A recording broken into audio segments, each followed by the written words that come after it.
Lanjut lagi, Nabi bertemu dengan langit ke 6, jumpa dengan Nabi Musa. Di situ Musa cemburu. Apa kata Musa? Muhammad, umatku besar-besar, kuat-kuat, tapi sedikit yang beriman, sedikit yang masuk surga. Sementara umatku kecil-kecil, tapi banyak yang beriman, banyak yang akan masuk surga.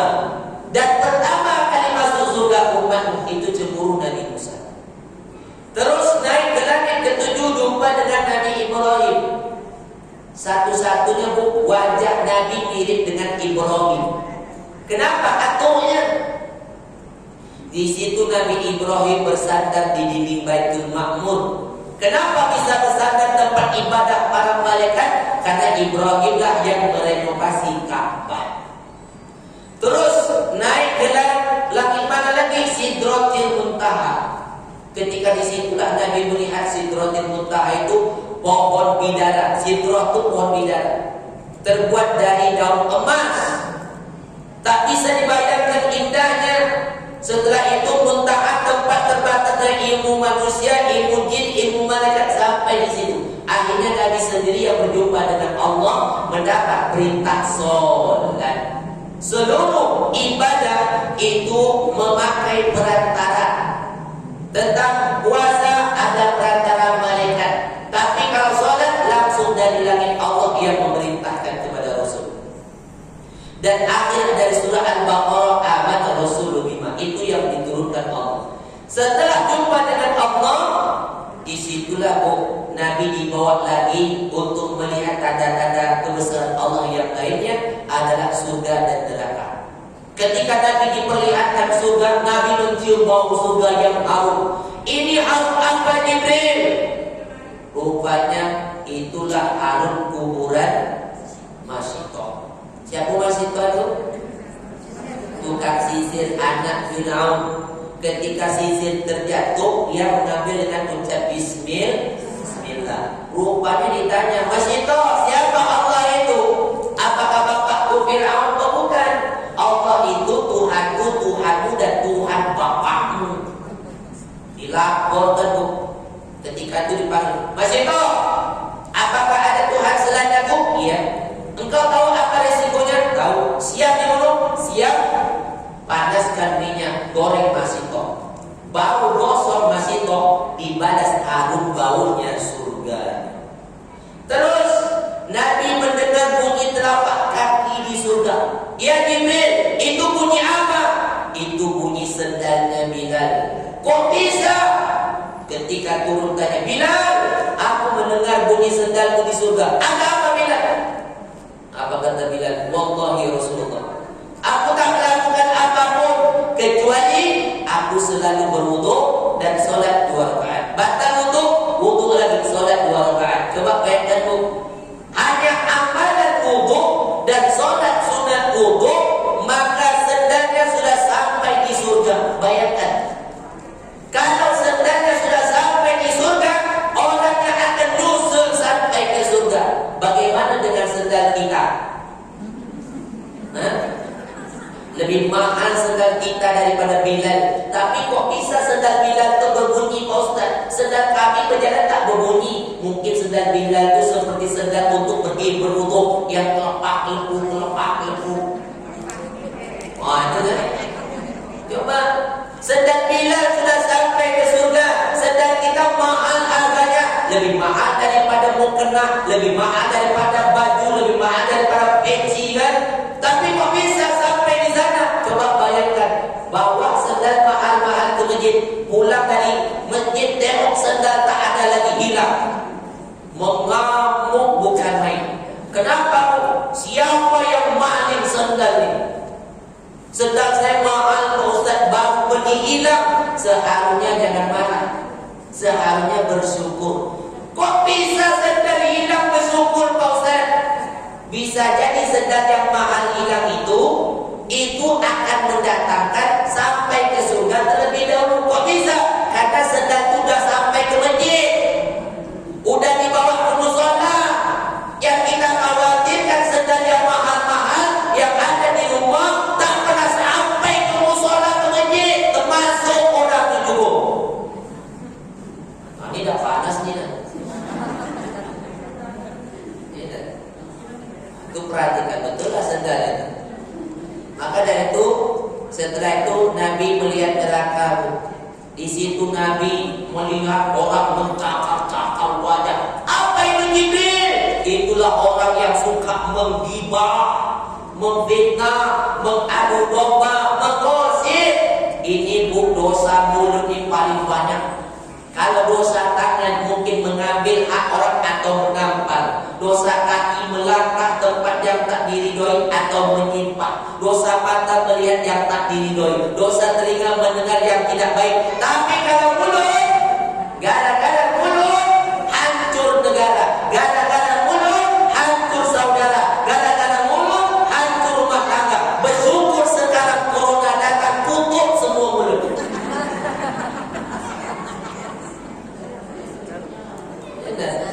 Ada hikmahnya. Saya tak betul-betul payah nak bercakap.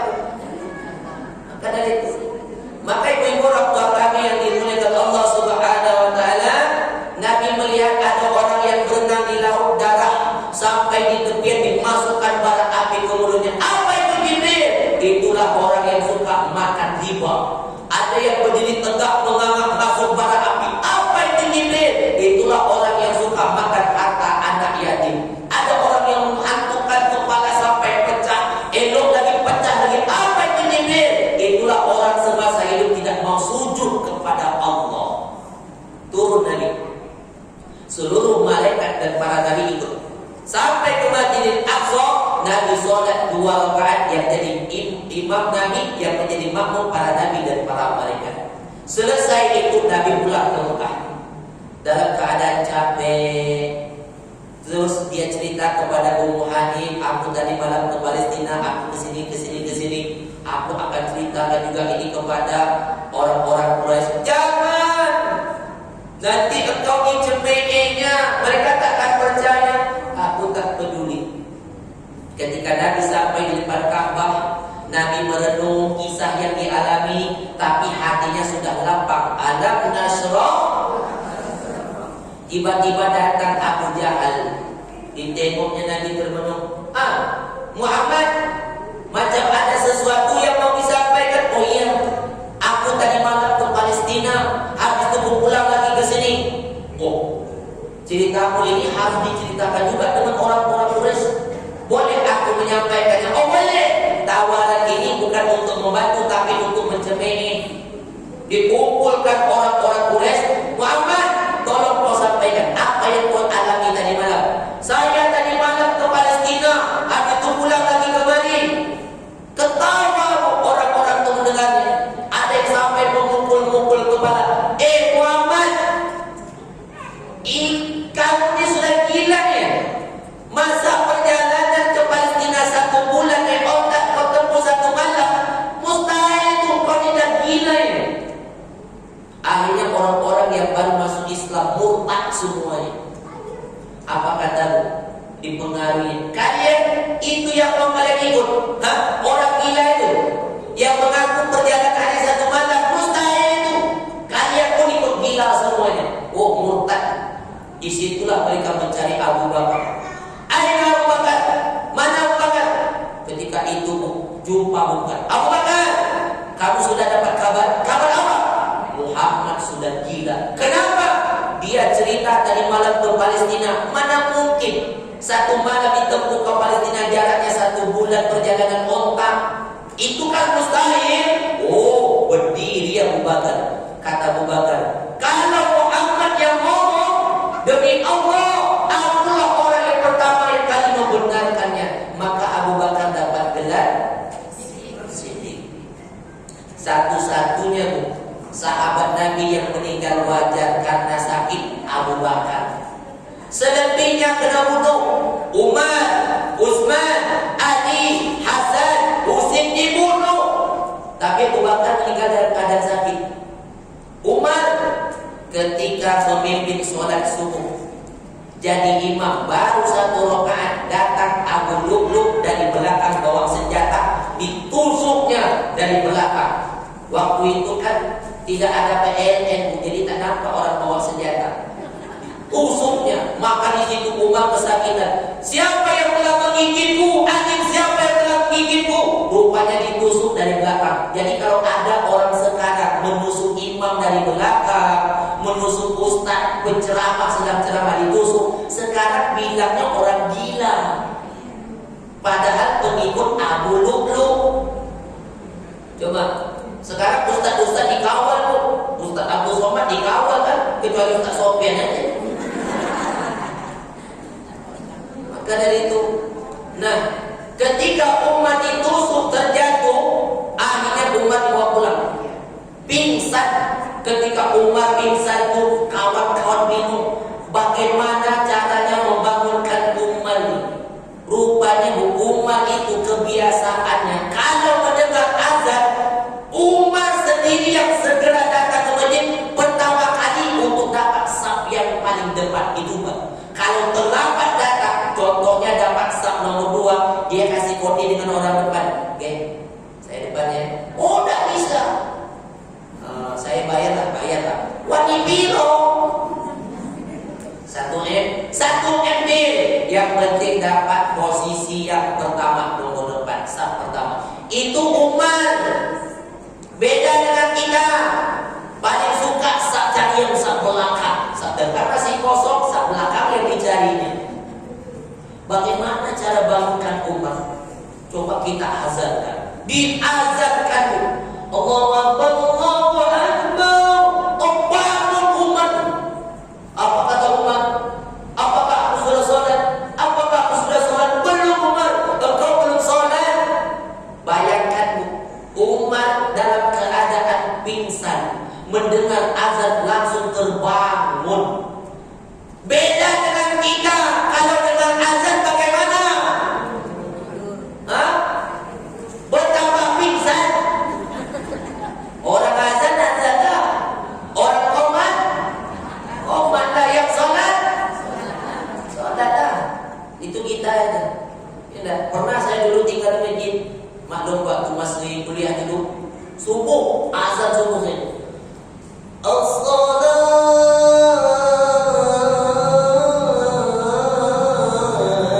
khairun minan naum. Pagi-pagi jemaah bertanya, Pak Ustaz, subuh tadi merinding kami mendengar azan, Pak Ustaz. Bangun ibu. Iya, sudah dengar itu, tidur kami lagi. Inilah keadaan. Bagus azan, tidur ya lagi. Itulah kalau kebiasaan tak mau dengarkan azan itu. Maka ibu-ibu orang tua kami yang dimuliakan Allah Subhanahu wa taala, persiapan kita di bulan Sya'ban ini adalah untuk memulai stamina kita. Ada yang melakukan sholat, berbanyaklah sholat. Ada yang melakukan puasa, berbanyaklah puasa. Kenapa? Di bulan Sya'ban ini memperbanyak ibadah sunnah. Ya, apalagi ketika nisfu Sya'ban. Kapan nisfu Sya'ban? Ahad malam Senin. Ya Bu ya. Hari Ahad ini 14. Malamnya Senin. Senin malam Senin itulah yang disebut dengan an-nisfu min Sya'ban. Tidak ada dalil khusus, amalan khusus tidak ada. Tapi bagi orang yang mau sholat, berbanyak sholat tobat, memperbanyak baca Quran, zikir, muhasabah semata-mata mengharap ridho Allah untuk mendapatkan keampunan, Allah ampuni. Kecuali yang tidak diampuni, orang yang menyekutukan Allah, orang yang berkelahi belum berdamai, itu tak diampuni. Jadi bagi kita yang mau puasa silakan. Pak Ustaz, ya, ada dalil mengatakan idza tasawwa Sya'ban fala tasumu. Apabila sudah masuk pertengahan Sya'ban jangan lagi puasa. Iya, bagi orang yang jarang puasa. Bagi ibu yang sudah terbiasa sunat Senin Kamis, Ayyamul Bid, puasa daun, lanjutkan. Apalagi yang belum bayar hutang puasa. Maka dari itu, itulah kunci persiapan ketika menyambut bulan Sya'ban, menyambut bulan Ramadan. Jadi di bulan Sya'ban ini berbanyaklah kita meminta ampun, berbanyaklah kita meminta maaf. Ketika kita datang bulan suci Ramadan dalam keadaan bersih, sehat walafiat. Terakhir, ibu-ibu orang tua kami yang Allah Subhanahu wa taala, asalnya saya akan beri ilmu tentang bagaimana supaya wudu kita sempurna, supaya sholat kita sah diterima di mata Allah berdasarkan Al-Quran surat Al-Maidah ayat 6. Ini penting Bu ya, bagi yang memperhatikan tentang tata cara wudu yang sempurna. Saya bahas di dalam surat Al-Maidah. Bismillahirrahmanirrahim. Ya ayyuhalladzina amanu idza qumtum ila shalah faghsilu wujuhakum wa aydiyakum ilal marafiq wamsahu bi ru'usikum wa arjulakum ilal ka'bayn. Hai orang yang beriman, apabila hendak melakukan salat, faghsilu wujuhakum, basuhlah wajahmu, wa aydiyakum ilal marafiq, basuhlah tanganmu sampai ke siku. Siku dulu atau tangan dulu? Tangan dulu baru ke siku. Wamsahu bi ru'usikum, usaplah kepalamu. Wa arjulakum ilal ka'bayn, basuhlah kakimu hingga sampai mata kaki. 4 rukun wudu. Wajah, tangan sampai ke siku, kepala, kaki sampai mata kaki. Nah, sunnahnya sebelum wudu terlebih dahulu sunnah. Pertama niat mau wudu, nawaitu wudu'an dirafil hadasil asghari fardholillahi ta'ala, sengaja berwudu untuk menghilangkan hadas kecil fardu atas diriku karena Allah. Kedua, baca bismillah, bismillahirrahmanirrahim. Yang ketiga, basuhlah tangan, cuci tangan. Cuci tangan kalau pakai air yang mengalir keran, ya Bu, gosok-gosokkan. Kalau pakai gayung, ambil ujung tumpahkan. Ya, jangan dijeduk, ujungnya tumpah. Setelah itu kumur-kumur, buang, tampung airnya, bersihkan hidung sekali jalan, 3 kali boleh. Ambil air, kumur-kumur, buang, masukkan air lagi ke hidung, bersihkan. Ambil lagi sampai 3 kali Bu ya, kumur-kumur, buang. Tapi buangnya di luar, jangan di situ dibuang. Nanti masuk lagi hidung, bersihkan. Baru kita mulai mencuci wajah. Izin itu ya. Faghsilu wujuhakum, basuhlah wajahmu. Wajah itu dari mana? Nih, dari bawah rambut ini sampai ke bawah dagu ini dan sampai di belakang telinga ini. Wajah artinya ketika membasuh, menumpahkan ke anggota. Ambil air itu, tumpahkan. Tumpah, tarik sampai ke celah nih, gosokkan nih alisnya sampai ibu jari, mainkan di belakang telinga sampai berdagu, tarik. Saya ulangi, ambil air, tumpahkan, ya Bu. Ibu jari telunjuk ini gosokkan di celah-celah wajah sampai ke alis. Pak Ustaz, alis kami sudah dimodif. Tak masalah, walaupun sudah dimodifikasi, hasilnya stamp RRQ. Usapkan alisnya, ibu jari mainkan ke belakang, tarik sampai ke dagu. Itu caranya tuh, jangan ambil gayung. Ada yang macam tuh? Mana dia orangnya? Udah. 2 kali Bu ya, saya ulangi. Ibu boleh praktekkan, kita khawatir seujung kuku tidak basah, anggota wudu batal. Penting. Ya. Mau praktek silakan, tak praktek terserah, saya menyampaikan saja. Ulangi, boleh ibu praktekkan juga, ambil air, tumpahkan, tarikkan jari telunjuk ke celah, gosokkan. Ketika itu ibu jari berfungsi main ke belakang, baru gosok. Tuh, wajah. Wa aydiyakum ilal marafiq, basuhlah tanganmu sampai ke siku, tangan sampai ke, jangan begini, tangan ya, ambil air, tumpahkan, gosok.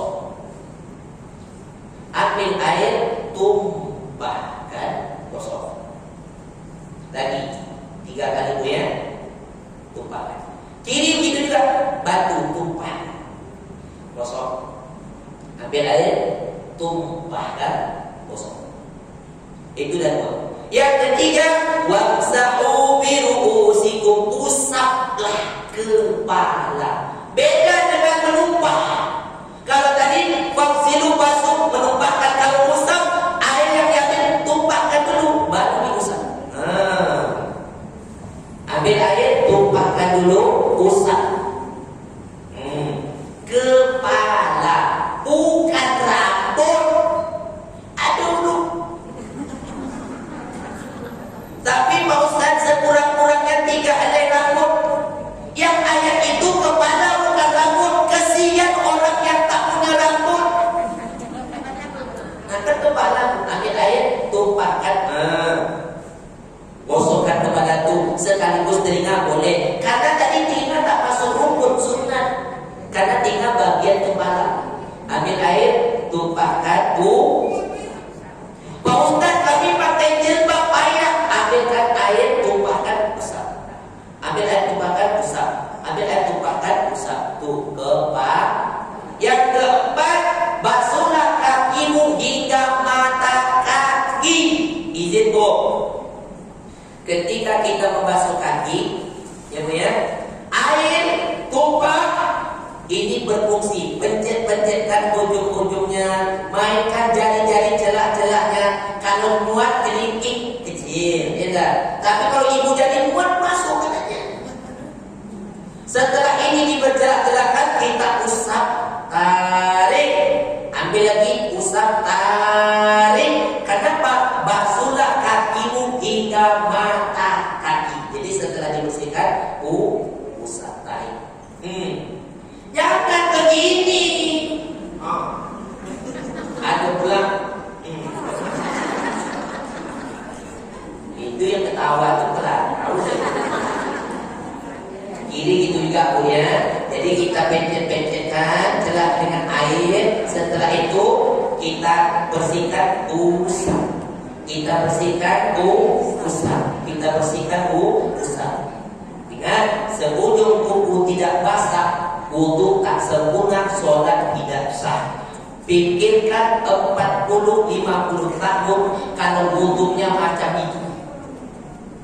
Kita khawatir sholat kita tidak diterima. Jadi Pak Ustaz, bagaimana kami tak punya ilmu? Kalau dulu tak dapat ilmu, dimaafkan. Sekarang yang mau praktek silahkan, yang mau, yang tidak, tak masalah. Baik, Ibu orang tua kami, Allah Subhanahu wa Ta'ala, dan awal puasa kita tinggal 2 menit. Hanya ini dapat saya sampaikan. Mudah-mudahan pertemuan kita mendapat berkah, mendapatkan ridho dari Allah. Ilmu yang kita dapatkan bermanfaat. Pelajaran yang paling penting adalah apa yang harus kita ambil kisah dari Isra wal Mi'raj. Berbanyak sholat sunat wudu, berbaharui wudu, selalu baca, kerjakanlah bagaimana sunnahnya wudu dan amalan yang bisa mengantarkan segala kita sudah sampai ke surga. Yang kedua, belajar dari kisah Umar, sikap Umar ketika mendengar azan, maka kita harus gemetar hati kita ketika dapat panggilan Allah Subhanahu wa Ta'ala. Ini yang dapat saya sampaikan. Terima kasih perhatian. Mohon maaf atas segala kekurangan. Mungkin ada pertanyaan.